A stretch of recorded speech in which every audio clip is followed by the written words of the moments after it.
Sejak menikah, hidup Raya berubah drastis. Dulu, ia membayangkan pernikahannya dengan Arman akan menjadi babak baru yang penuh kebahagiaan, seperti dongeng yang sering ia baca. Arman, dengan senyumnya yang menawan dan tutur katanya yang lembut, berhasil meyakinkan Raya bahwa ia adalah pria yang tepat. Raya mencintai Arman sepenuh hati, buta akan segala isyarat yang seharusnya ia tangkap. Raya adalah gadis sederhana dari keluarga biasa, sementara Arman anak tunggal dari keluarga yang cukup berada di Tasikmalaya. Perbedaan itu tidak pernah dipermasalahkan oleh Arman, setidaknya di awal. Ia selalu meyakinkan Raya bahwa cinta mereka akan mengatasi segalanya. Setelah resmi menjadi istri Arman, Raya pindah ke rumah besar milik orang tua Arman. Rumah itu megah, dengan halaman luas dan pekarangan yang rimbun, jauh berbeda dengan rumah kecilnya dulu. Di sana tinggal Arman, Raya, dan ibu mertuanya, Bu Ratna. Ayah Arman sudah meninggal beberapa tahun sebelumnya. Awalnya, Bu Ratna menyambut Raya dengan senyum ramah, meski senyum itu terasa agak kaku di mata Raya. Bu Ratna memberikan arahan tentang letak kamar mereka, dapur, dan bagian-bagian rumah lainnya. Raya merasa lega, berpikir bahwa semua akan baik-baik saja. Hari-hari pertama Raya di rumah itu berjalan relatif lancar. Ia mulai membiasakan diri dengan rutinitas, bangun pagi, menyiapkan sarapan untuk Arman dan Bu Ratna, lalu membereskan rumah. Arman sering memuji masakannya, membuat hati Raya berbunga. Bu Ratna juga sesekali memberikan pujian, meskipun lebih sering berupa komentar singkat seperti, "Lumayan," atau, "Bisa lebih bersih lagi." Raya tidak terlalu memikirkannya. Ia percaya, sebagai menantu baru, wajar jika ada penyesuaian. Namun, seiring berjalannya waktu, senyum Bu Ratna semakin jarang terlihat. Perintah-perintahnya mulai mengalir seperti air bah, tak pernah ada habisnya. "Raya, lantai ruang tamu belum kamu pel. Ada noda di sana." "Raya, kenapa cucian belum kering? Kamu taruh di mana?" "Raya, masakanmu kurang garam." Arman tidak suka. Raya berusaha keras memenuhi semua ekspektasi itu, bekerja dari subuh hingga larut malam. Tangannya menjadi kasar, punggungnya sering terasa pegal, dan matanya selalu terasa berat. Suatu sore, saat Raya sedang menyiram tanaman di halaman depan, Bu Ratna keluar dengan wajah masam. "Raya, itu bunga melati di pojok kenapa daunnya kering? Kamu tidak menyiramnya dengan benar, ya?" tegur Bu Ratna dengan nada tinggi. Raya terkejut. "Sudah, Bu. Tadi pagi sudah saya siram." "Bohong. Kalau sudah disiram tidak mungkin seperti itu. Kamu ini malas sekali. Hanya menyiram bunga saja tidak becus." Bu Ratna menggerutu sambil berkacak pinggang. "Lihat, tanahnya kering begini. Apa kamu tidak punya mata?" Raya hanya menunduk, tidak berani membantah. Ia merasa tenggorokannya tercekat. Padahal, ia ingat betul telah menyiram semua tanaman pagi itu. Ia tahu bunga melati itu memang sudah agak layu sejak kemarin. Pekerjaan rumah tangga terus menumpuk. Bu Ratna seolah tidak pernah puas. Setiap kali Raya selesai melakukan satu pekerjaan, Bu Ratna sudah menemukan pekerjaan lain yang harus ia lakukan. Pakaian kotor menumpuk di keranjang, seolah tidak pernah berkurang. Piring-piring bekas makan siang dan malam selalu menunggu di dapur. Lantai harus dipel 2 kali sehari, dan semua perabot harus bebas dari debu sekecil apapun. Raya merasa seperti robot, bergerak tanpa henti, tanpa istirahat. Yang paling menyakitkan adalah sikap Arman. Awalnya, ia selalu membela Raya. "Bu, biarkan Raya istirahat sebentar. Dia pasti lelah," katanya suatu kali. Namun, pembelaan itu tidak bertahan lama. Setiap kali Bu Ratna memarahi Raya, Arman hanya diam, menatap kosong ke arah lain, seolah tidak ingin terlibat. Sesekali ia hanya berbisik, "Sudahlah, Rah, ikuti saja kata ibu." Atau, "Ibu kan hanya ingin yang terbaik."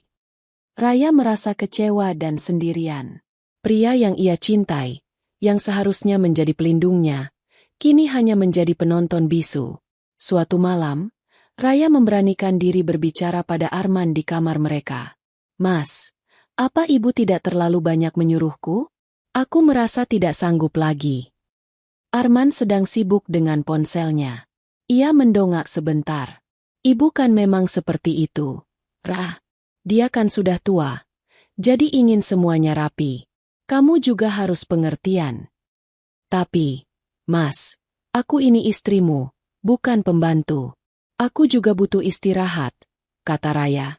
Suaranya sedikit bergetar. Arman menghela napas. "Sudahlah, Rah. Jangan dibesar-besarkan. Ini rumah ibu. Wajar kalau kita harus mengikuti aturannya. Kamu juga tidak bekerja di luar, kan? Jadi wajar kalau kamu yang urus rumah." Kata-kata Arman menohok hati Raya. Jadi, karena ia tidak bekerja di luar, ia pantas diperlakukan seperti itu? Air mata mulai menggenang di pelupuk mata Raya. Namun ia menahannya. Ia tidak ingin terlihat lemah di hadapan Arman. Ia hanya membalikkan badan dan tidur memunggungi suaminya. Hatinya terasa dingin. Esok harinya, Bu Ratna semakin gencar. Ia mengawasi setiap gerak-gerik Raya, seolah mencari kesalahan. Raya merasa seperti di bawah mikroskop. Jika ada sedikit saja debu tertinggal, atau lipatan pakaian yang tidak sempurna, omelan panjang akan segera menyusul. Kadang, Bu Ratna bahkan sengaja menyentuh permukaan meja setelah Raya membersihkannya, lalu dengan sengaja mengusap jarinya dan menunjukkan sedikit debu yang mungkin tersisa. "Lihat, ini apa? Kamu ini kerja tidak becus. Buang-buang tenagaku saja menyuruhmu." Raya mulai kehilangan nafsu makan. Wajahnya semakin pucat. Lingkaran hitam di bawah matanya semakin jelas. Ia sering melamun, membayangkan bagaimana rasanya hidup bebas tanpa beban. Namun, setiap kali ia memikirkan untuk pergi, ia teringat Arman. Ia masih mencintai suaminya, dan ada secercah harapan bahwa Arman akan berubah, akan membelanya, dan akan melindungi dirinya. Harapan itu, meski samar, masih membuatnya bertahan. Namun, harapan itu semakin lama semakin memudar, seperti lilin yang nyaris kehabisan sumbu. Raya merasa seperti hidup dalam sangkar, dikurung oleh ekspektasi dan perlakuan kasar yang tak ada habisnya. Ia tidak tahu sampai kapan ia bisa bertahan dalam kondisi seperti itu. Pagi itu, udara di Tasikmalaya terasa lebih dingin dari biasanya, seolah ikut merasakan kebekuan di hati Raya. Raya sudah bangun sejak subuh. Seperti biasa, ia memulai harinya dengan membereskan dapur setelah Bu Ratna selesai memasak sarapan. Sebenarnya, yang memasak adalah Raya. Bu Ratna hanya duduk mengawasi, sesekali memberikan perintah atau kritik. Pagi itu, menu sarapan adalah nasi goreng. Raya berusaha keras membuat nasi goreng yang sempurna, sesuai selera Arman dan Bu Ratna.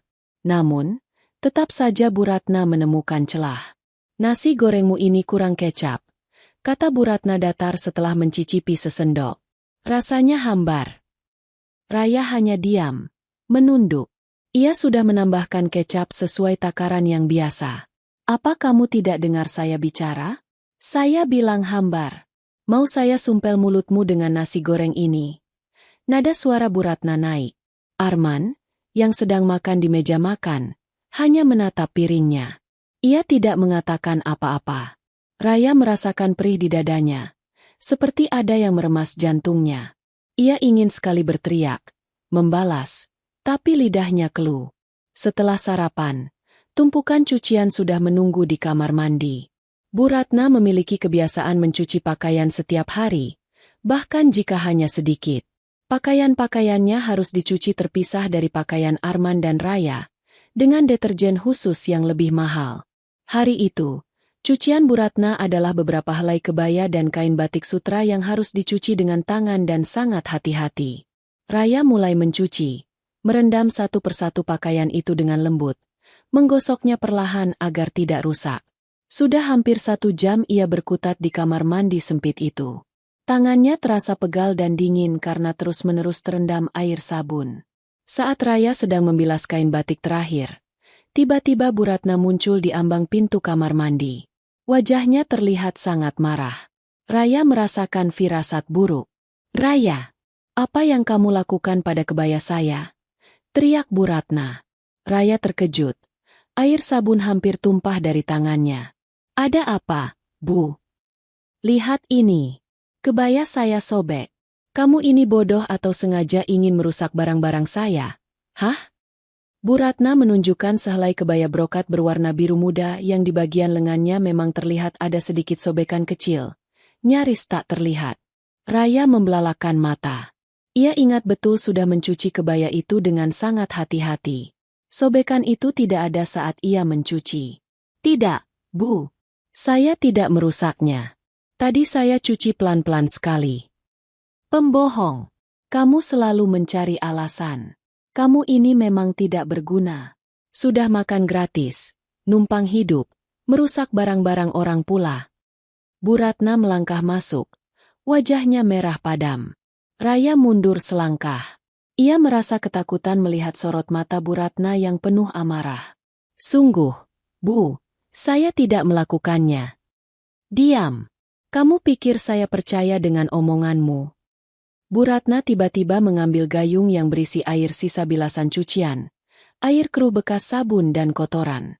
Sebelum Raya sempat bereaksi, Bu Ratna menyiramkan air itu ke tubuh Raya.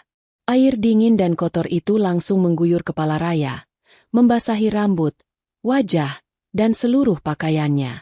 Air sabun terasa perih di mata Raya, dan bau deterjen bercampur kotoran menempel di hidungnya. Raya terdiam mematung. Tubuhnya menggigil kedinginan dan jijik. Ia merasakan air mata mulai bercampur dengan air sabun yang menetes dari wajahnya. Bu Ratna belum puas. Ia melihat sebuah ember kecil di pojok kamar mandi, berisi air comberan bekas cucian dapur yang belum sempat Raya buang. Air itu keruh, kehitaman, dan berbau tidak sedap. Dengan cepat, Bu Ratna mengambil ember itu. Ini hukumanmu karena sudah berani berbohong dan merusak barang saya, bentak Bu Ratna. Biur! Kali ini, air comberan itu tumpah ruah di atas kepala Raya.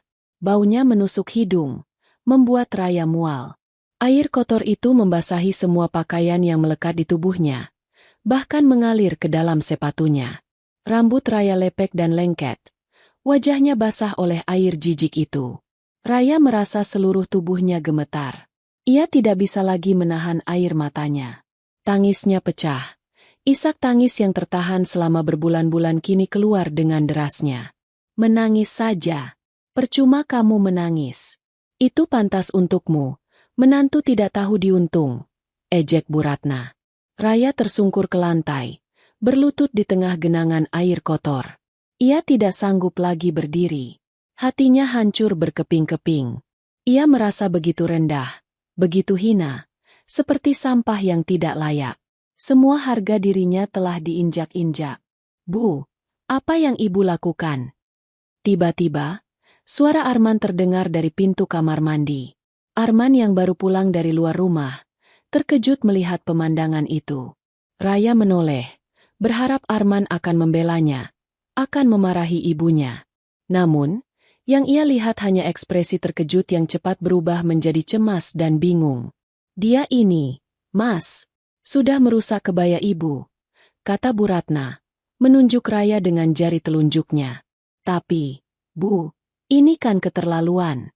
Raya sampai basah begini, kata Arman. Nada suaranya terdengar ragu. Memang pantas. Biar dia tahu rasa. Kamu jangan membela dia, Mas. Dia itu menantu tidak berguna. Sergah Bu Ratna. Arman hanya menghela napas panjang. Ia tidak mendekat, tidak membantu Raya berdiri, hanya berdiri di ambang pintu, seolah menjadi penonton. Raya menatapnya dengan pandangan nanar, penuh kekecewaan. Pria yang ia cintai, suaminya, membiarkannya diperlakukan seperti ini. Tidak ada satupun kata pembelaan yang kuat keluar dari mulutnya. Tidak ada tangan yang terulur untuk membantunya. Raya merasa sendirian. Ia tidak hanya basah kuyup oleh air kotor, tapi juga basah oleh air matanya sendiri. Luka di hatinya jauh lebih dalam daripada rasa jijik di tubuhnya. Dengan sisa tenaga yang ia miliki, Raya berusaha bangkit. Ia tidak mengatakan apa-apa. Ia hanya menatap Bu Ratna dan Arman bergantian, lalu berjalan tertatih-tatih keluar dari kamar mandi, meninggalkan genangan air kotor dan sisa-sisa harga dirinya di sana. Ia berjalan menuju kamarnya. Langkahnya terasa berat, seolah setiap langkah menyeret beban ribuan kilo. Di dalam kamar, Raya membuka lemari pakaian dan mengambil handuk. Ia menyeka air kotor di wajahnya, namun bau comberan masih melekat kuat.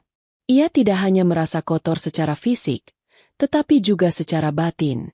Ia ingin sekali berteriak, melampiaskan semua kemarahan dan rasa sakitnya. Namun, ia hanya bisa menangis, membungkam mulutnya agar suara isakannya tidak terdengar sampai keluar. Ini sudah keterlaluan, bisik Raya pada dirinya sendiri. Suaranya tercekat. Aku tidak bisa terus-menerus seperti ini. Air mata terus mengalir, membasahi bantalnya. Raya merasa titik puncaknya sudah tiba. Ia tidak lagi memiliki kekuatan untuk bertahan.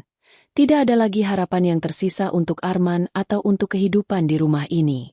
Keputusan untuk pergi mulai menancap kuat dalam benaknya, mengalahkan semua ketakutan dan keraguan yang pernah ia rasakan. Malam itu, setelah kejadian penyiraman air comberan, suasana di rumah Bu Ratna terasa dingin dan mencekam. Raya tidak keluar kamar sejak sore. Ia sudah mandi bersih, tetapi rasa jijik di hatinya masih melekat. Ia menolak makan malam, padahal Bu Ratna sudah memanggilnya beberapa kali dengan nada ketus. Arman juga sempat mengetuk pintu kamarnya, menanyakan apakah ia baik-baik saja. "Ra, kamu tidak makan? Nanti sakit loh," kata Arman dari balik pintu. Raya tidak menjawab. Ia hanya meringkuk di pojok tempat tidur, memeluk lututnya, tenggelam dalam pikirannya sendiri. Kata-kata Bu Ratna yang menusuk hati, dan terutama sikap Arman yang acuh tak acuh, terus berputar di benaknya. Ia merasa seperti boneka yang tidak memiliki perasaan, yang bisa diperlakukan sesuka hati. Setelah Arman pergi, Raya bangkit dari tempat tidur. Ia berjalan menuju cermin di dinding. Wajahnya terlihat pucat, matanya sembab dan merah. Ia menatap pantulan dirinya, melihat seorang wanita yang tampak hancur, tanpa semangat, dan tertekan. "Ini bukan aku," bisik Raya pada bayangannya sendiri. "Aku tidak bisa terus-menerus seperti ini." Selama berbulan-bulan, Raya selalu mencoba mencari alasan untuk bertahan. Ia mencintai Arman. Ia berharap Arman akan berubah, akan menjadi pembelanya. Ia takut menghadapi dunia luar sendirian. Ia takut jika ia pergi, ia tidak akan memiliki apa-apa. Namun, semua ketakutan itu kini terasa kecil dibandingkan dengan rasa sakit dan kehinaan yang ia rasakan. Raya teringat bagaimana dulu ia hidup mandiri sebelum menikah. Ia punya pekerjaan kecil-kecilan, punya teman-teman, dan punya kebebasan. Sekarang, ia seperti kehilangan semua itu. Ia hanya menjadi menantu di mata Bu Ratna, seorang pembantu tanpa gaji yang setiap hari direndahkan. Bahkan status sebagai istri pun terasa hampa. "Apa yang harus kulakukan?" gumam Raya. Pikiran untuk pergi dari rumah itu semakin menguat. Raya tahu ini bukan keputusan yang mudah. Ia akan meninggalkan Arman, meninggalkan semua yang ia miliki. Meski, yang ia miliki, hanyalah penderitaan. Tapi, jika ia tidak pergi, ia yakin ia akan hancur sepenuhnya. Jiwanya akan mati. Raya mulai membayangkan skenario terburuk. Ia pergi tanpa tujuan, tanpa uang, tanpa pekerjaan. Bagaimana ia akan hidup? Rasa takut itu masih ada. Namun kali ini, rasa takut itu kalah oleh tekadnya untuk mempertahankan harga dirinya yang tersisa.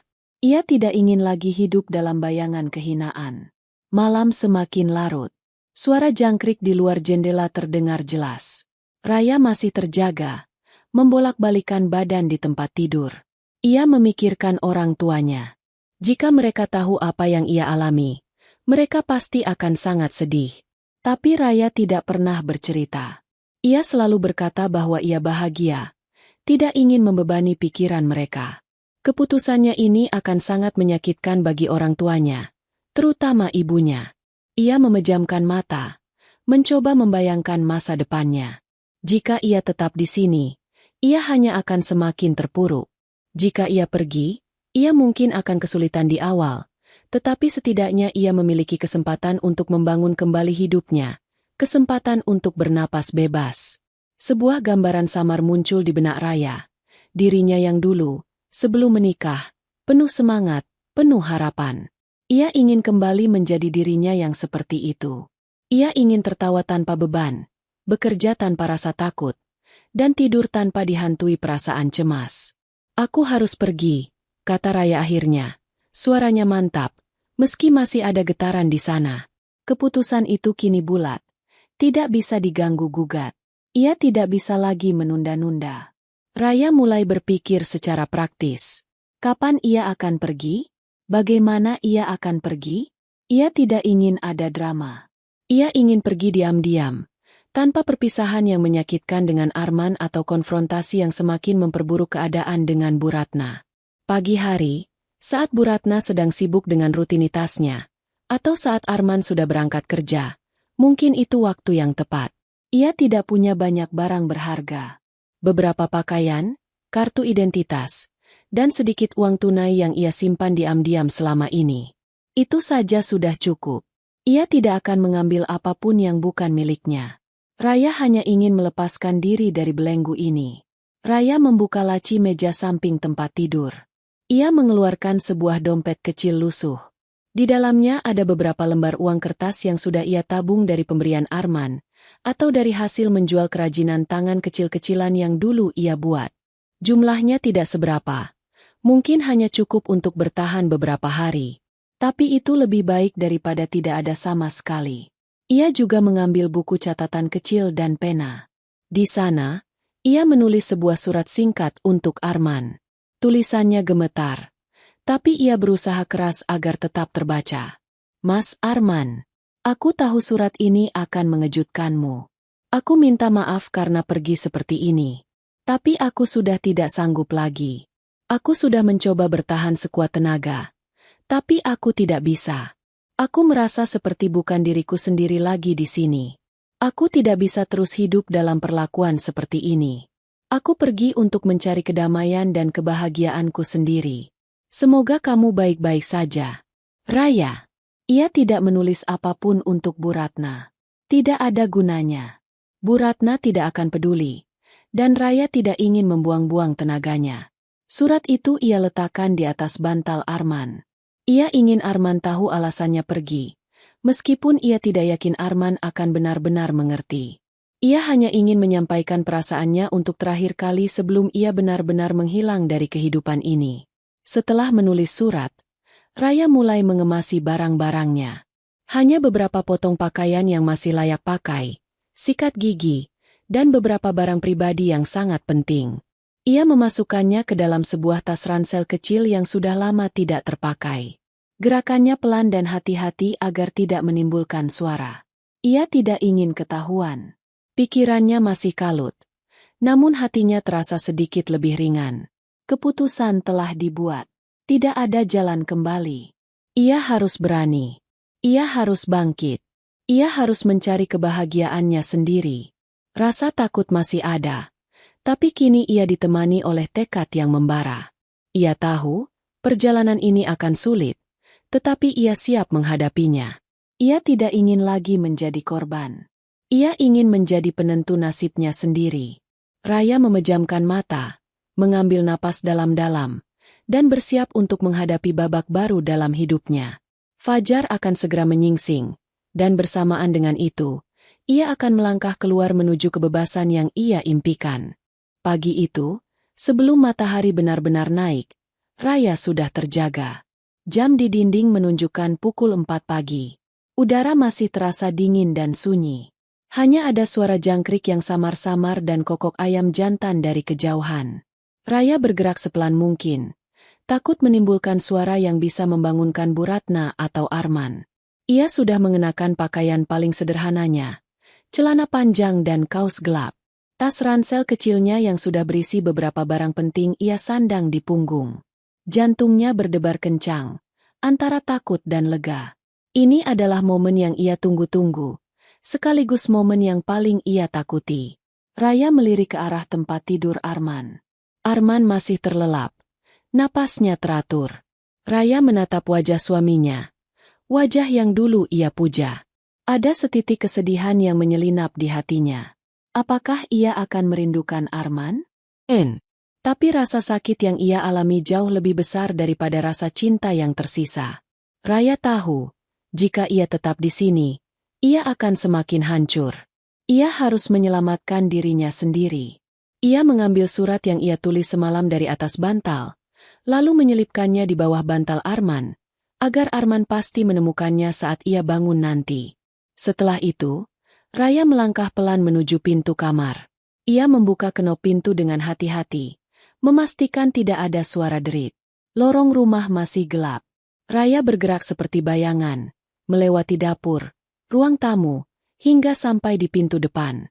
Ia menarik napas dalam-dalam, mengumpulkan keberanian yang tersisa. Tangannya gemetar saat memutar kunci pintu. Kreet! Suara pintu yang sedikit berderit terasa sangat keras di telinganya yang tegang. Raya membeku sesaat, mendengarkan. Tidak ada suara dari dalam rumah.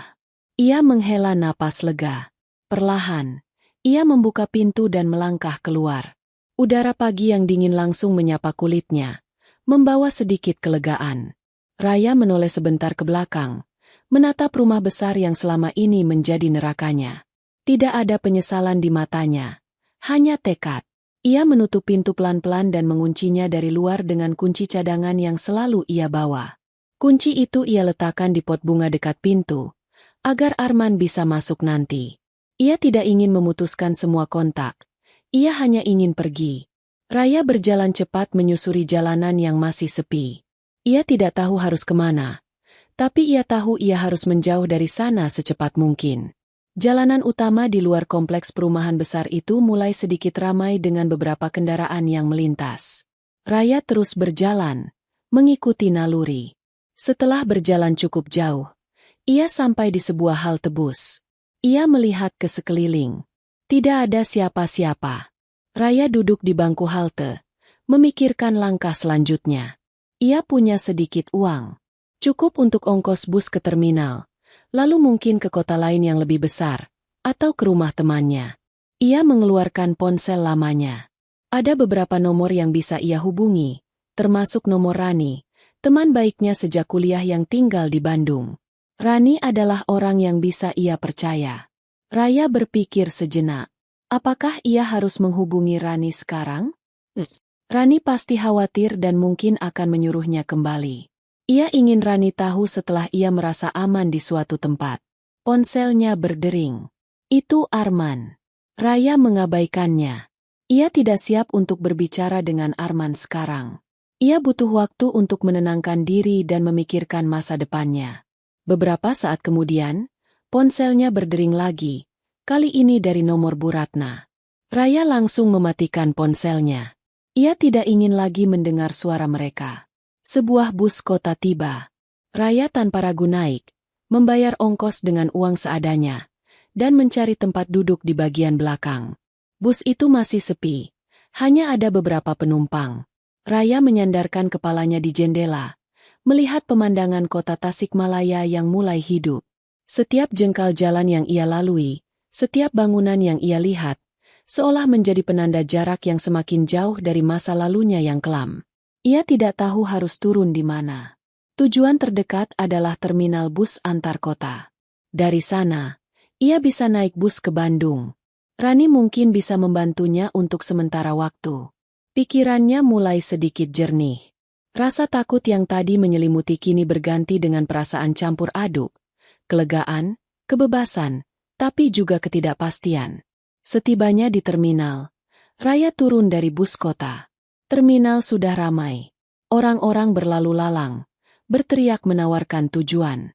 Raya mencari loket penjualan tiket bus menuju Bandung. Ia mengeluarkan uangnya. Hanya cukup untuk satu tiket bus ekonomi. Ke Bandung, Mbak? Tanya petugas loket. Raya mengangguk. Ya, Pak. Ia membayar tiket dan segera menuju peron tempat bus menuju Bandung menunggu.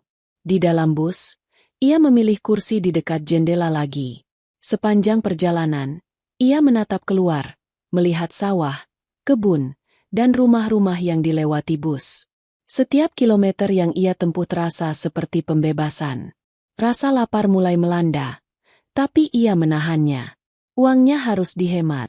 Ia hanya minum air putih dari botol yang ia bawa. Ia merasa lelah. Fisiknya terkuras setelah malam tanpa tidur dan ketegangan yang ia alami. Namun, hatinya terasa lebih ringan. Ia sudah melangkah. Ia sudah memilih kebebasan. Sekitar 3 jam kemudian, bus tiba di Terminal Leui Panjang, Bandung. Raya turun dari bus dengan perasaan campur aduk. Ini adalah kota besar. Jauh lebih besar dari Tasikmalaya. Ia merasa asing, tapi juga ada semangat baru yang muncul. Ini adalah awal barunya. Pertama-tama, ia harus mencari tempat menginap sementara. Ia tidak mungkin langsung menemui Rani. Rani pasti terkejut dan akan banyak bertanya. Raya ingin punya rencana yang lebih matang sebelum memberitahu Rani. Ia melihat sebuah penginapan kecil tidak jauh dari terminal. Tampaknya penginapan sederhana, tapi cukup bersih. Ia masuk dan menanyakan harga kamar termurah. "Permisi, Pak. Untuk semalam berapa ya?" "Yang paling murah ada kamar non-AC. Mbak, Rp50.000. Jawab seorang pria parubaya yang menjaga meja resepsionis. Raya menghitung uangnya. "Cukup untuk 1 malam." "Baik, Pak. Saya ambil yang itu." Setelah membayar dan mendapatkan kunci, Raya masuk ke kamar kecil yang sederhana itu. Ada 1 kasur single, meja kecil, dan kamar mandi dalam. Tidak mewah, tapi terasa seperti surga setelah semua yang ia alami. Ia meletakkan ranselnya di lantai, lalu merebahkan diri di kasur. Tubuhnya terasa remuk, tapi ia tidak peduli. Ia sudah berhasil keluar. Ia sudah bebas. Malam itu, Raya tidur pulas. Tidur yang ia rindukan selama berbulan-bulan. Tidur tanpa dihantui rasa takut atau beban pekerjaan. Ketika ia bangun keesokan harinya, matahari sudah tinggi. Ia merasa lebih segar, meskipun masih ada bayangan masa lalu yang membayangi. Ia sarapan dengan roti yang ia beli di warung dekat penginapan. Setelah itu, ia mulai memikirkan langkah selanjutnya. Ia harus mencari pekerjaan. Uangnya tidak akan cukup untuk bertahan lama. Ia tidak punya ijazah kuliah, hanya lulusan SMA. Pekerjaan apa yang bisa ia dapatkan? Raya berjalan kaki menyusuri jalanan, melihat papan pengumuman lowongan kerja, atau bertanya di warung-warung kecil. Beberapa kali ia ditolak karena tidak punya pengalaman atau karena lowongan sudah terisi. Rasa putus asa mulai muncul, namun ia segera menepisnya. Ia sudah memilih jalan ini. Ia harus kuat. Ia terus berjalan, hingga ia melihat sebuah toko laundry kecil di pinggir jalan. Di kaca depannya tertempel tulisan, "Dibutuhkan pegawai cuci." Jantung Raya berdesir. Ini dia. Selama ini, ia selalu berurusan dengan cucian di rumah Bu Ratna. Mungkin ini adalah awal yang baik. Dengan ragu, Raya masuk ke toko laundry itu. Aromanya segar. Perpaduan wangi deterjen dan pelembut pakaian. Seorang wanita parubaya yang tampak ramah sedang sibuk melayani pelanggan. "Permisi, Bu." Sapa Raya. Wanita itu menoleh. "Ya, Mbak. Ada yang bisa saya bantu?" "Saya melihat ada lowongan pegawai cuci. Apakah masih ada, Bu?" Tanya Raya dengan suara agak bergetar. Wanita itu tersenyum. "Oh, iya. Kamu tertarik?"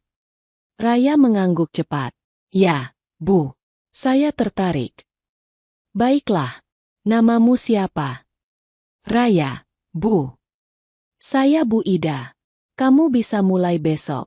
Nanti saya ajari sistem kerjanya. Mau coba?" Raya tidak bisa menahan senyum. "Mau, Bu. Terima kasih banyak." Bu Ida menjelaskan sedikit tentang jam kerja dan gaji. Gaji yang ditawarkan tidak besar, tapi cukup untuk hidup sederhana dan menyewa kamar kos. Raya merasa seperti menemukan harapan di tengah kegelapan. Ia telah mengambil langkah pertamanya menuju kebebasan, dan kini ia mendapatkan kesempatan untuk merintis kembali hidupnya. Rasa lelah dan sakit hati yang ia rasakan perlahan mulai tergantikan oleh semangat baru.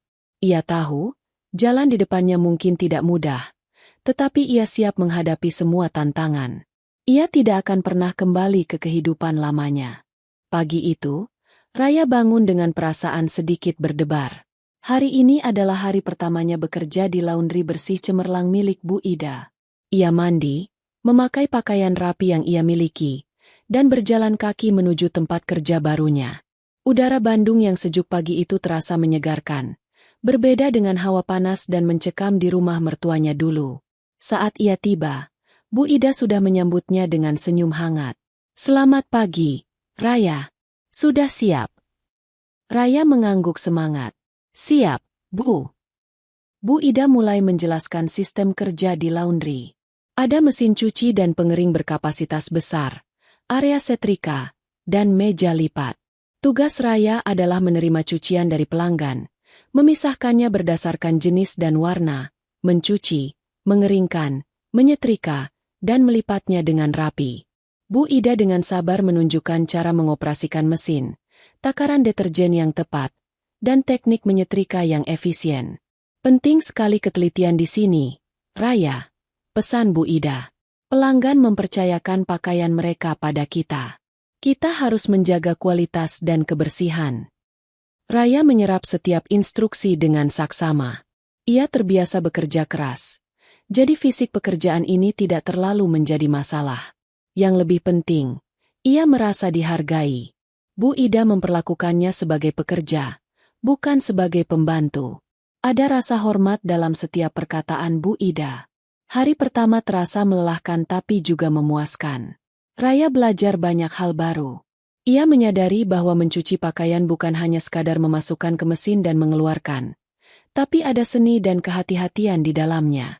Ia belajar cara menghilangkan noda membandel, membedakan jenis kain, dan melipat kemeja agar tidak kusut. Di sore hari, ketika pelanggan berdatangan untuk mengambil cucian mereka, Raya melihat ekspresi puas di wajah mereka. Ada kebanggaan tersendiri saat melihat hasil kerjanya dihargai.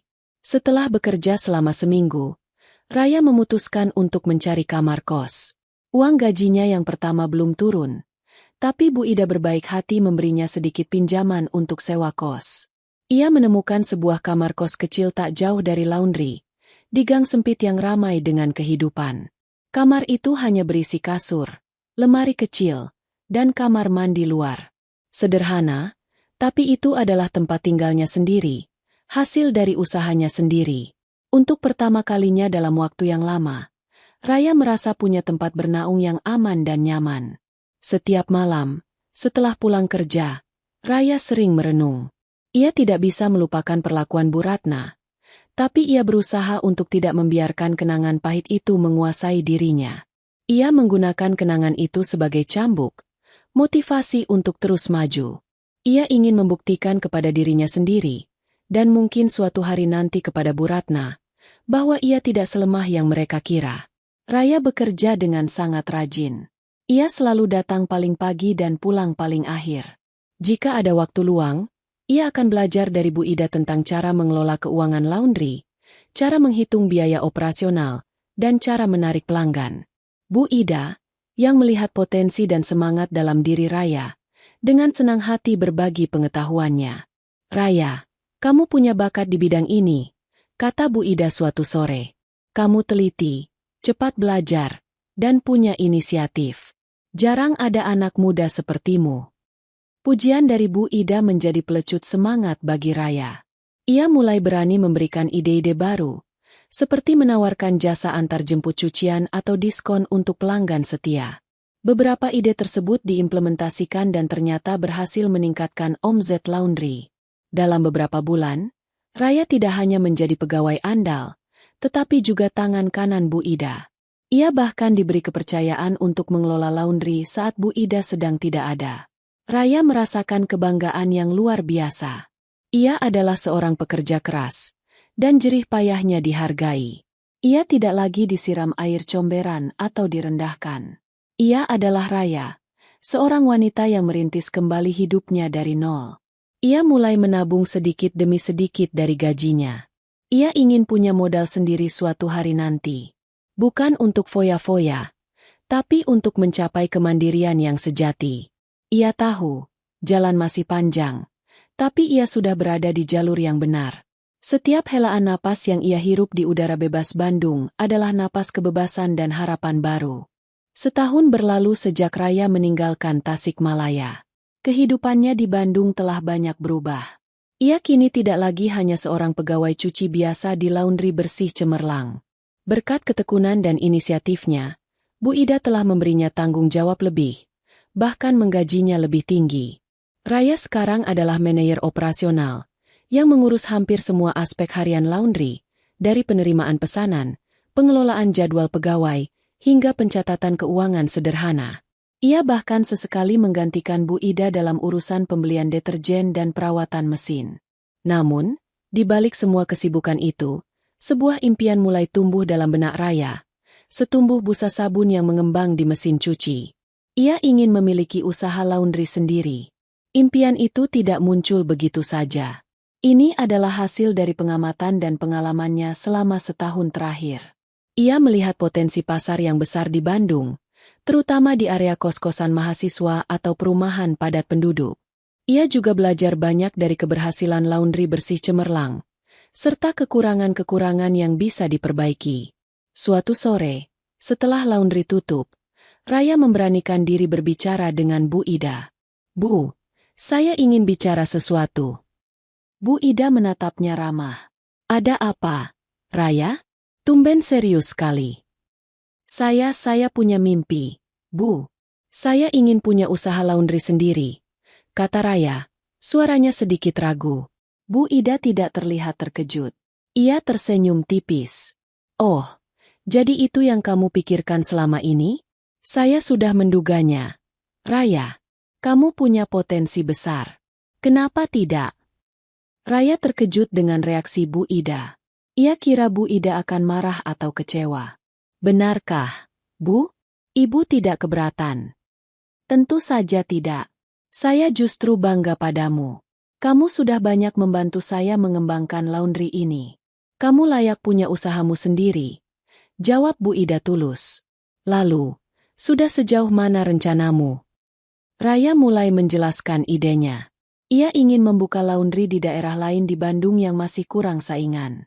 Ia ingin menawarkan layanan yang lebih modern dan efisien, mungkin dengan sistem keanggotaan atau aplikasi sederhana untuk memudahkan pemesanan. Ia bahkan sudah menghitung perkiraan modal yang dibutuhkan. "Saya sudah menabung sedikit, Bu," kata Raya. "Tapi jelas belum cukup untuk modal awal beli mesin dan sewa tempat." Bu Ida mengangguk-angguk. Modal memang halangan terbesar. Tapi kalau ada niat, pasti ada jalan. Kamu sudah punya modal ilmu dan pengalaman yang tak ternilai harganya. Itu lebih penting daripada sekadar uang. Bu Ida tidak hanya memberikan dukungan moral, tetapi juga menawarkan bantuan. "Bagaimana kalau saya bantu mencari tahu tentang pinjaman modal usaha kecil? Atau mungkin saya bisa berikan sedikit pinjaman awal untuk sewa tempat?" Tawaran Bu Ida membuat mata Raya berkaca-kaca. "Sungguh, Bu? Saya tidak tahu harus berterima kasih bagaimana. Anggap saja ini balasan karena kamu sudah bekerja keras dan setia padaku," kata Bu Ida. "Tapi ingat, ini pinjaman. Harus kamu kembalikan, ya. Saya percaya kamu bisa." Raya semakin bersemangat. Dengan bantuan Bu Ida, ia mulai mencari lokasi yang strategis. Beberapa minggu kemudian, mereka menemukan sebuah ruko kecil di daerah Dago, dekat dengan beberapa kos-kosan mahasiswa dan apartemen. Sewanya cukup mahal, tapi potensinya besar. Proses perizinan dan pembelian mesin membutuhkan waktu dan biaya yang tidak sedikit. Raya harus memutar otak, mencari cara untuk berhemat. Ia menghabiskan malam-malamnya untuk menyusun anggaran, menghitung setiap pengeluaran sekecil apapun. Ia bahkan membeli mesin cuci dan pengering bekas yang masih layak pakai, agar bisa menekan biaya. Ada saat-saat ia merasa putus asa. Pekerjaan di laundry Bu Ida, ditambah persiapan untuk usahanya sendiri, sangat menguras tenaga dan pikiran. Tidurnya semakin sedikit. Lingkaran hitam di bawah matanya kembali terlihat. Ia sering bertanya-tanya, apakah ia bisa melewati ini semua? Apakah ia sanggup? Namun, setiap kali keraguan itu muncul, Ia teringat pada Bu Ratna, pada air comberan yang disiramkan ke tubuhnya, pada tatapan kosong Arman. Kenangan pahit itu menjadi api yang membakar semangatnya. Ia tidak boleh menyerah. Ia harus berhasil. Ia harus membuktikan bahwa ia bisa. Setelah berbulan-bulan berjuang, akhirnya impian itu mulai terwujud. Sebuah papan nama sederhana terpampang di depan ruko, Laundry Harapan Baru. Meskipun namanya sederhana, bagi Raya, itu adalah simbol dari perjuangan dan mimpinya yang kini menjadi kenyataan. Pada hari pembukaan, hanya ada Bu Ida dan beberapa teman dekat Bu Ida yang datang. Tidak ada pesta meriah. Raya merasa gugup, tapi juga bangga. Ini adalah babak baru dalam hidupnya. Ia adalah pemilik Laundry Harapan Baru. Ia bukan lagi menantu yang tertindas. Ia adalah seorang pebisnis. Pelanggan pertama datang, seorang mahasiswi yang membawa tas penuh cucian kotor. Raya melayani dengan senyum terbaiknya, menjelaskan layanan dan harga. Ia mencuci pakaian itu dengan hati-hati, mengingat semua pelajaran dari Bu Ida. Saat cucian selesai, ia melipatnya dengan rapi dan menyerahkannya kepada mahasiswi itu. "Terima kasih banyak, Mbak. Ini rapi sekali," kata mahasiswi itu sambil tersenyum. Pujian sederhana itu terasa seperti embun di hati Raya. Ini adalah awal. Ia tahu masih banyak yang harus ia pelajari, banyak tantangan yang harus ia hadapi. Tapi ia tidak takut. Ia punya tekad, ia punya pengalaman, dan ia punya mimpi. Mimpi yang lahir dari rasa sakit, namun kini bersemi dalam busa sabun yang wangi. Waktu terus berjalan. 2 tahun setelah pembukaan Laundry Harapan Baru, Raya tak menyangka usahanya akan berkembang sepesat ini. Dari hanya satu ruko kecil dengan 2 mesin cuci bekas, kini Laundry Harapan Baru telah menjadi merek yang dikenal di kalangan mahasiswa dan warga sekitar Dago. Raya telah membeli mesin cuci dan pengering baru yang lebih efisien, bahkan menambahkan layanan cuci kering untuk pakaian khusus. Kunci keberhasilan Raya adalah konsistensi dalam kualitas dan pelayanan yang ramah. Ia selalu memastikan setiap helai pakaian dicuci dengan bersih, dilipat rapi, dan dikembalikan tepat waktu. Ia juga selalu menyapa pelanggannya dengan senyum tulus dan berusaha mengingat nama mereka. Word of mouth, dari mulut ke mulut, menjadi promosi paling efektif. Mahasiswa yang puas menceritakan pengalamannya kepada teman-teman mereka, dan warga sekitar merekomendasikan Laundry Harapan Baru kepada tetangga. Raya bahkan sempat berinovasi dengan membuat aplikasi pemesanan sederhana untuk pelanggannya. Dengan aplikasi itu, pelanggan bisa memesan layanan antar jemput cucian, melacak status cucian mereka, dan melakukan pembayaran secara online. Inovasi ini disambut antusias, terutama oleh mahasiswa yang sibuk dan tidak punya waktu untuk datang langsung ke laundry. Karena permintaan yang terus meningkat, Raya mulai berpikir untuk melakukan ekspansi. Ia menyadari bahwa ia tidak bisa menampung semua cucian di satu tempat saja. Ia juga melihat peluang di daerah lain di Bandung yang masih belum tergarap maksimal. Raya kembali berkonsultasi dengan Bu Ida, mentor sekaligus sahabatnya. "Bu Ida, saya rasa sudah waktunya saya buka cabang baru," kata Raya suatu sore, setelah Bu Ida datang berkunjung. Bu Ida tersenyum bangga. "Saya tidak terkejut, Raya. Saya tahu kamu punya ambisi besar. Lokasi mana yang kamu incar?" Raya menunjukkan beberapa titik di peta Bandung, terutama di dekat kampus-kampus lain atau perumahan padat penduduk. Dengan dukungan Bu Ida, Raya memulai proses pencarian lokasi, perizinan, dan perhitungan modal lagi. Kali ini, ia sudah memiliki modal yang cukup besar dari keuntungan Laundry Harapan Baru, dan juga sedikit keberanian untuk mengajukan pinjaman bank. Proses pembukaan cabang kedua jauh lebih lancar dibandingkan yang pertama. Raya sudah memiliki pengalaman. Ia merekrut beberapa karyawan baru, melatih mereka dengan standar ketelitian yang sama seperti yang ia terapkan pada dirinya sendiri. Ia bahkan merancang program pelatihan internal untuk memastikan semua karyawannya memahami filosofi, kualitas dan pelayanan Laundry Harapan Baru. Hanya dalam kurun waktu 1 tahun, Raya berhasil membuka 2 cabang baru lagi, satu di daerah Buah Batu dan satu lagi di daerah di Pati Ukur. Total ia kini memiliki 3 cabang Laundry Harapan Baru, yang masing-masing dikelola oleh manajer yang ia percaya. Raya sendiri lebih banyak menghabiskan waktunya untuk mengawasi operasional, mengembangkan strategi pemasaran, dan mencari peluang ekspansi selanjutnya. Kehidupan Raya telah berubah total. Ia tidak lagi tinggal di kamar kos sempit. Ia kini menyewa sebuah apartemen kecil yang nyaman, lengkap dengan fasilitas yang memadai.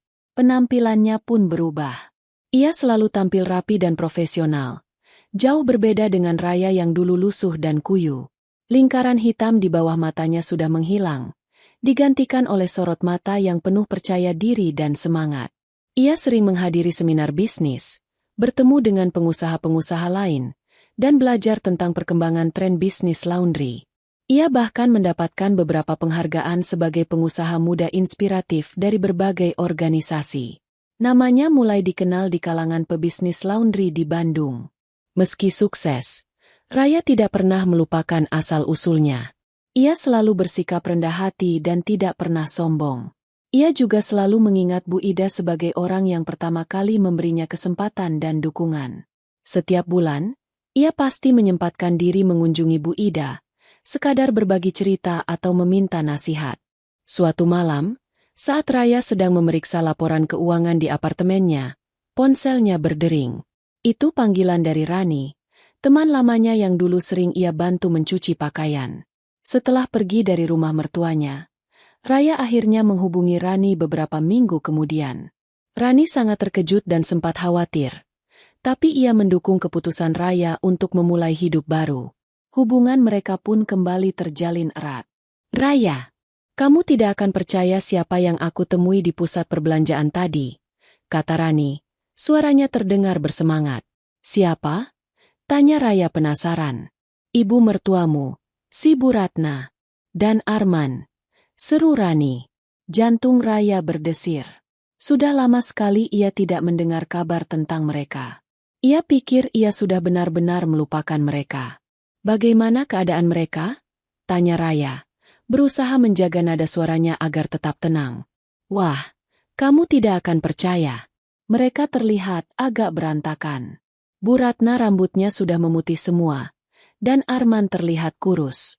Mereka juga membawa beberapa tas belanjaan, tapi kelihatannya bukan barang-barang mahal. Sepertinya mereka agak kesulitan." "Raya," cerita Rani. Raya terdiam. Ada perasaan aneh yang menyelimuti dirinya. Bukan senang melihat mereka susah, tapi ada semacam validasi bahwa ia telah membuat keputusan yang tepat dengan meninggalkan kehidupan itu. Ia tidak lagi merasakan dendam yang membara, tapi ada keinginan samar untuk menunjukkan kepada mereka siapa Raya yang sekarang. "Kamu tidak menyapa mereka?" tanya Raya. "Tidak, aku sengaja menghindar. Aku tidak ingin merusak hariku," jawab Rani. "Tapi aku ingin memberitahumu, kamu sudah sangat beruntung, Raya. Lihat dirimu sekarang, dan lihat mereka. Kamu berhasil." Raya tersenyum tipis. "Ya, mungkin aku memang beruntung. Atau mungkin ini semua hasil dari perjuangan, Ran." Percakapan dengan Rani memicu sesuatu dalam diri Raya. Selama ini, ia sibuk membangun kerajaannya sendiri, melupakan masa lalu yang kelam. Tapi kabar tentang Bu Ratna dan Arman membangkitkan kembali ingatan itu. Sebuah ide mulai terbentuk di benaknya. Sebuah rencana yang akan menjadi pembalasan yang paling elegan dari semua penderitaan yang pernah ia alami. Ia tidak lagi ingin membalas dengan kekerasan, tapi dengan kesuksesan dan bukti nyata bahwa ia telah bangkit. Kabar dari Rani tentang Bu Ratna dan Arman terus terngiang-ngiang di benak Raya. Setelah panggilan telepon itu, ia seringkali termenung, mengingat kembali setiap detail perlakuan kasar yang ia terima. Air comberan yang disiramkan, makian yang tak henti, dan tatapan kosong Arman yang seolah membenarkan semua perlakuan itu. Dulu, kenangan itu terasa seperti luka yang menganga. Kini kenangan itu menjadi pemicu, bahan bakar untuk ambisinya. Raya tidak langsung mencari tahu lebih lanjut tentang mereka. Ia merasa itu tidak penting. Fokusnya adalah pada bisnisnya. Namun, takdir seolah punya cara sendiri untuk mempertemukan kembali masa lalu dengan masa kini. Suatu sore, saat Raya sedang memantau operasional di cabang Dago, seorang pria parubaya masuk ke laundry dengan wajah lesu. Pria itu membawa sebuah bungkusan cucian kotor. Raya menoleh, dan matanya membelalak. Ia mengenali pria itu. Itu adalah Pak Anwar, tetangga lama Bu Ratna di Tasikmalaya, yang kebetulan memiliki toko kelontong di dekat rumah mertuanya dulu. Pak Anwar tidak mengenalinya. Raya kini tampil jauh berbeda dengan Raya yang dulu. Rambutnya lebih terawat, kulitnya bersih, dan ia mengenakan pakaian kerja yang rapi. Ia juga sedikit lebih berisi, menunjukkan bahwa ia hidup lebih baik. "Selamat sore, Pak. Ada yang bisa saya bantu?" sapa Raya, berusaha agar suaranya tidak terlalu menunjukkan keterkejutan. Pak Anwar tersenyum tipis. "Sore, Mbak. Mau laundry ini? Kira-kira berapa lama ya selesainya?" Raya menjelaskan proses dan perkiraan waktu. Ia mencoba mencari cara untuk mendapatkan informasi tanpa terlihat mencurigakan. "Bapak dari mana asalnya? Sepertinya baru pertama kali ke sini," tanya Raya, pura-pura ramah. "Saya dari Tasikmalaya, Mbak. Kebetulan lagi ke Bandung jenguk anak saya kuliah di sini," jawab Pak Anwar. "Tadinya mau cari laundry di dekat kos anak saya, tapi kebetulan lewat sini, kok sepertinya ramai dan bersih." Raya mengangguk-angguk. "Oh, dari Tasikmalaya.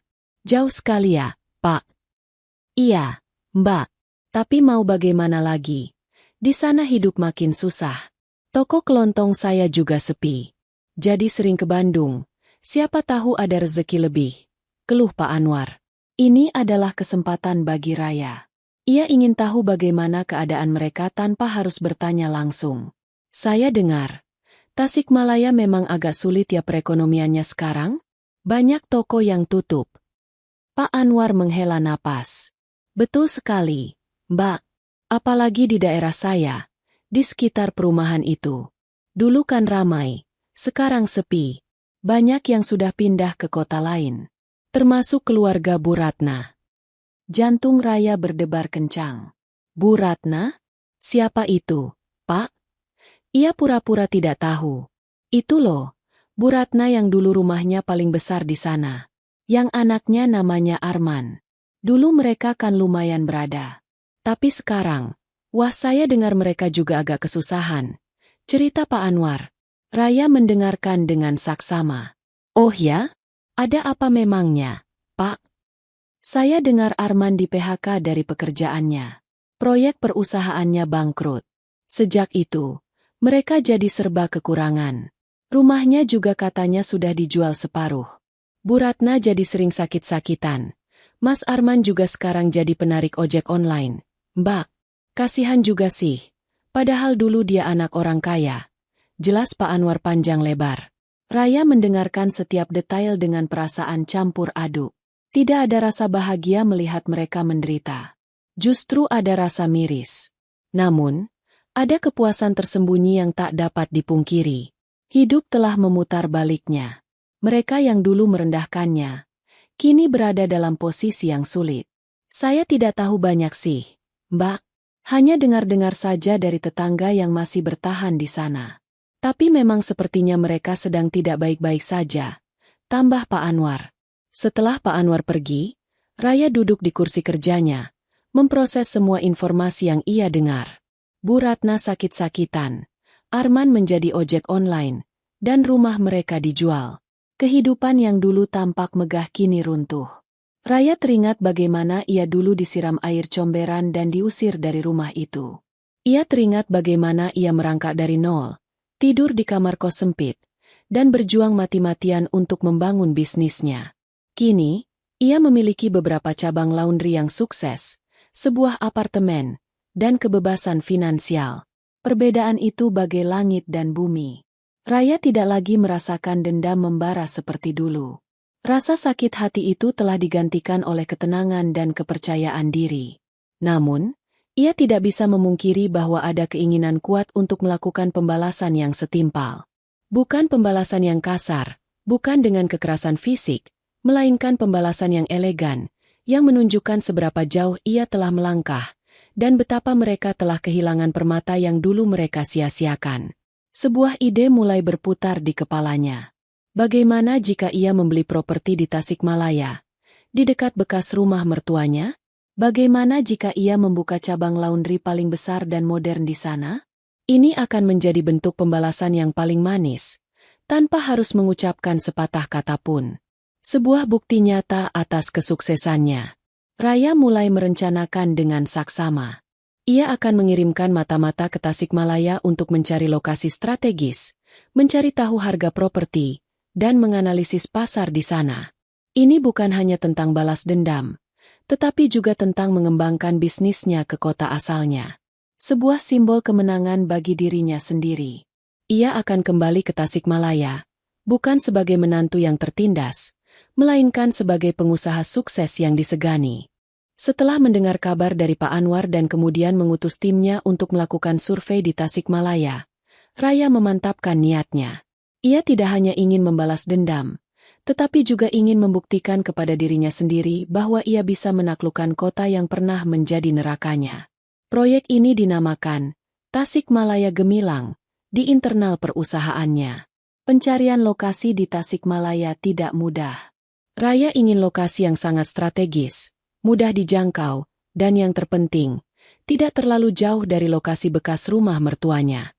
Setelah beberapa minggu, timnya menemukan sebuah lahan kosong yang cukup luas di jalan utama, tidak sampai 1 kilometer dari perumahan tempat Bu Ratna dan Arman pernah tinggal. Lokasi itu sangat ideal, dekat dengan pusat keramaian dan area perumahan yang masih berkembang. Raya datang langsung ke Tasikmalaya untuk melihat lokasi tersebut. Ia datang dengan pakaian formal, didampingi oleh manajer operasionalnya. Saat mobilnya melintasi jalanan yang dulu ia hafal di luar kepala, kenangan-kenangan pahit itu kembali menyeruak. Namun, kali ini, Raya menghadapinya dengan kepala tegak, bukan lagi dengan ketakutan. Ia melihat sekilas rumah mantan mertuanya. Bangunan itu tampak lebih kecil dan tidak terawat dari yang ia ingat. Catnya mengelupas, halamannya kering. Beberapa potong pakaian terlihat digantung di pagar, bukan di jemuran yang layak. Hati Raya berdesir. Ia tahu, inilah saatnya. Proses pembelian lahan dan pembangunan cabang baru membutuhkan waktu dan investasi besar. Raya tidak main-main. Ia ingin cabang di Tasikmalaya menjadi yang terbesar dan termodern dari semua cabang laundry Harapan Baru. Ia merancang bangunan 2 lantai dengan area cuci yang luas, ruang tunggu yang nyaman, area setrika khusus, dan bahkan fasilitas kafe kecil di bagian depan untuk pelanggan yang menunggu. Ia ingin tempat itu menjadi ikon, sebuah simbol kesuksesan yang tak terbantahkan. Beberapa bulan berlalu. Pekerjaan konstruksi berjalan cepat. Setiap kali ada waktu luang, Raya pasti datang ke Tasikmalaya untuk mengawasi langsung pembangunannya. Ia juga mulai merekrut karyawan baru dari warga lokal Tasikmalaya, memberikan pelatihan intensif tentang standar pelayanan laundry Harapan Baru. Kabar tentang pembangunan laundry besar-besaran itu dengan cepat menyebar di Tasikmalaya. Orang-orang penasaran siapa pemiliknya. Mereka melihat logo, Laundry Harapan Baru, yang megah dan menanyakan siapa di balik kesuksesan itu. Beberapa kali, Raya mendengar percakapan warga yang bertanya-tanya, "Siapa ya pemiliknya? Kok berani sekali buka laundry sebesar itu di sini?" Raya hanya tersenyum dalam hati. Hari peresmian tiba. Raya mengundang banyak tokoh masyarakat, pengusaha lokal, dan tentu saja, Bu Ida dan Rani. Pembukaan cabang ini sangat meriah. Jauh berbeda dengan pembukaan cabang pertamanya dulu. Raya berdiri di podium, memberikan pidato singkat tentang visinya untuk laundry Harapan Baru dan komitmennya untuk memberikan layanan terbaik bagi warga Tasikmalaya. Ia tidak menyebutkan masa lalunya, tapi setiap kata yang keluar dari mulutnya membawa makna yang dalam bagi dirinya sendiri. Beberapa hari setelah pembukaan, sebuah kejadian terjadi yang merupakan puncak dari balas dendam elegan Raya. Saat Raya sedang berada di laundry barunya, memeriksa operasional dan menyapa pelanggan, ia melihat seorang wanita parubaya dengan rambut memutih masuk ke dalam. Wanita itu tampak lebih kurus dan lesu dari yang Raya ingat. Pakaiannya sederhana. Di belakangnya, seorang pria muda membawa sebungkus cucian kotor. Pria itu adalah Arman. Wanita itu adalah Bu Ratna. Wajah Raya tetap tenang, tidak menunjukkan sedikit pun reaksi. Ia tahu ini akan terjadi cepat atau lambat. Bu Ratna dan Arman melihat-lihat sekeliling dengan tatapan takjub. Mereka jelas terkejut melihat betapa megahnya laundry itu. Seorang karyawan menghampiri mereka. "Selamat datang, Bapak, Ibu. Ada yang bisa saya bantu?" "Saya mau laundry," kata Bu Ratna. Suaranya sedikit serak. "Berapa biayanya per kilo di sini?" Karyawan itu menjelaskan daftar harga. Bu Ratna mengernyitkan dahi. "Mahal sekali ya? Biasanya saya cuci di tempat lain lebih murah." "Kami memang menawarkan kualitas premium, Bu. Ada layanan cuci basah, cuci kering, hingga setrika uap. Dijamin bersih, wangi, dan rapi," jawab karyawan itu ramah. Bu Ratna menghela napas. "Baiklah. Tolong ini dicuci kering dan disetrika." Ia menyerahkan beberapa helai kebaya dan kain batik yang sama persis dengan yang dulu Raya rusak, atau dituduh merusaknya. Saat karyawan sedang mencatat pesanan, Bu Ratna melihat ke arah Raya, yang sedang berbicara dengan manajer cabang di meja resepsionis. Bu Ratna menatap Raya lebih lama, seolah ada sesuatu yang mengganjal di benaknya. Ia tidak mengenali Raya yang sekarang. Raya yang dulu lusuh dan kuyu kini berdiri tegak, mengenakan blazer rapi, dengan aura kepercayaan diri yang memancar. Arman juga sesekali melirik ke arah Raya, tapi pandangannya tidak berhenti di sana. Ia tampak lebih fokus pada mesin-mesin besar yang berputar di dalam laundry. Raya memutuskan untuk mendekati mereka. Ini adalah panggungnya. Ia berjalan pelan ke arah konter, memberikan senyum profesionalnya kepada Bu Ratna dan Arman. "Selamat datang, Bapak dan Ibu. Ada yang bisa saya bantu?" kata Raya. Suaranya lembut tapi tegas. Bu Ratna menoleh. "Oh, tidak, Mbak. Sudah diurus karyawan ini." Raya menatap mata Bu Ratna. Ada kekagetan dan keraguan di mata Bu Ratna, seolah ada memori yang mencoba keluar. "Saya rasa kita pernah bertemu ya, Bu?" tanya Raya. Nadanya menguji. Bu Ratna mengerutkan kening. Sepertinya tidak, Mbak. Saya baru kali ini ke sini." "Benarkah?" "Saya rasa tidak. Saya sangat yakin kita pernah bertemu. Mungkin di tempat lain." Raya sengaja sedikit memperpanjang momen ini, membiarkan Bu Ratna merasa tidak nyaman. Arman, yang sedari tadi diam, akhirnya menatap Raya. Ada sedikit keheranan di wajahnya. Raya tersenyum tipis. "Saya Raya, pemilik laundry harapan baru ini." Ia mengulurkan tangannya kepada Bu Ratna. Bu Ratna membeku. Tangannya yang akan menyambut uluran Raya tiba-tiba berhenti di udara. Matanya membelalak. Ekspresi terkejut yang luar biasa terlihat jelas. Ia menatap Raya dari ujung rambut hingga ujung kaki, lalu ke logo perusahaan yang terpampang di dinding. "Raya? Kamu?" "Raya?" Suaranya tercekat. Arman juga terkejut. Matanya membesar saat ia akhirnya mengenali wanita di depannya. Ia mundur selangkah, seolah tak percaya. "Ya, Bu. Saya Raya," kata Raya. Senyumnya kini sedikit lebih lebar, namun tetap menjaga profesionalisme. "Senang bisa melihat Bapak dan Ibu di sini." Wajah Bu Ratna memucat. Ia tidak bisa berkata-kata. Tangan yang tadi gemetar kini terkulai lemas di samping tubuhnya. Ia menatap Raya, melihat jejak-jejak menantu yang dulu ia benci. Namun kini terpancar aura kesuksesan yang luar biasa. Ia melihat kemewahan laundry, karyawan-karyawan yang rapi, dan terutama, sorot mata percaya diri dari wanita yang dulu ia siram air comberan. Arman hanya berdiri diam, menunduk, tidak berani menatap mata Raya. Mungkin ia merasa malu. Mungkin ia merasa bersalah. Raya tidak menambahkan apa-apa lagi. Ia hanya berdiri di sana, membiarkan momen itu berbicara sendiri. Diamnya adalah jawaban. Kesuksesannya adalah balas dendam. Ia telah membalas semua perlakuan buruk yang ia terima, bukan dengan amarah atau cacian, tetapi dengan kemandirian dan keberhasilan yang gemilang. Setelah pertemuan singkat yang mengejutkan itu, Bu Ratna dan Arman pergi dari laundry harapan baru dengan tergesa-gesa, meninggalkan cucian mereka yang sudah terlanjur dicatat. Mereka tidak mengucapkan sepatah kata pun. Raya hanya melihat punggung mereka menjauh, menghilang dari pandangannya.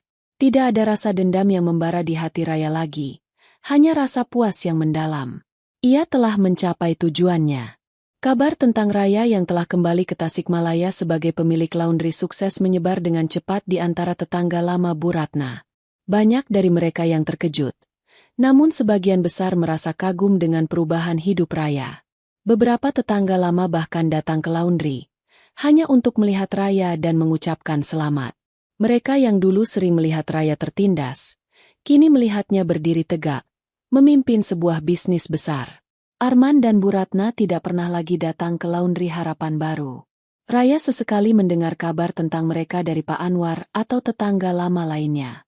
Hidup mereka memang semakin sulit. Arman tetap menjadi ojek online, dan Bu Ratna semakin sering sakit-sakitan. Mereka hidup dalam keterbatasan, jauh berbeda dari kehidupan nyaman yang dulu mereka miliki. Rumah besar mereka sudah sepenuhnya terjual, dan mereka kini tinggal di sebuah rumah kontrakan kecil. Raya tidak pernah merasa senang melihat penderitaan orang lain, bahkan penderitaan orang yang pernah menyakitinya.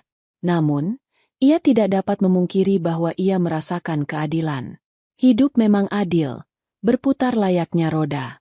Mereka yang pernah menindasnya kini merasakan pahitnya hidup, sementara ia yang pernah terpuruk kini menikmati manisnya keberhasilan. Beberapa bulan kemudian, sebuah amplop tiba di kantor pusat laundry Harapan Baru di Bandung. Itu adalah surat resmi dari pengacara yang mewakili Bu Ratna. Isinya adalah permintaan maaf tertulis dari Bu Ratna, mengakui semua kesalahannya di masa lalu, perlakuan kasarnya, dan penyesalannya yang mendalam. Bu Ratna juga memohon agar Raya bisa memaafkannya. Di akhir surat, ada sebuah kalimat yang menyiratkan harapan agar Raya mau membantu mereka yang sedang kesulitan. Raya membaca surat itu berkali-kali. Ia tidak menunjukkan ekspresi apapun. Rani, yang saat itu sedang bersamanya, melihat ekspresi tenang di wajah Raya. "Apa yang akan kamu lakukan, Ra?" tanya Rani. Raya menghela napas panjang. "Aku tidak tahu, Ran. Memaafkan itu satu hal, melupakan itu hal lain." Raya memutuskan untuk tidak membalas surat itu. Ia merasa tidak perlu. Baginya, pembalasan terbaik sudah ia lakukan. Ia tidak ingin lagi terlibat dalam drama dengan mereka. Ia telah menutup babak itu dalam hidupnya. Hidup Raya terus berjalan. Laundry Harapan Baru semakin berkembang pesat. Ia berhasil membuka cabang-cabang baru di kota-kota lain di Jawa Barat. Ia menjadi salah satu